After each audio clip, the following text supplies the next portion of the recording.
Hurry, the greenhouse gas emissions are rising.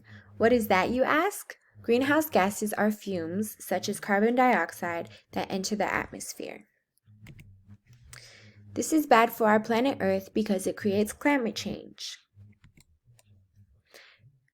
Hi, my name is Angelina Christian, and I am here to advise you all on why we need to monitor our use of energy. According to United Nations, climate change refers to long-term shifts in temperatures and weather patterns.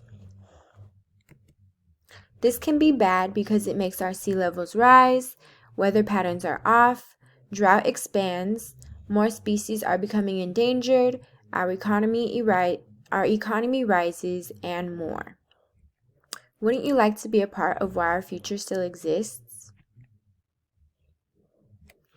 The Natural Resources Defense Council, or NRDC, gives us an easy way to help our planet.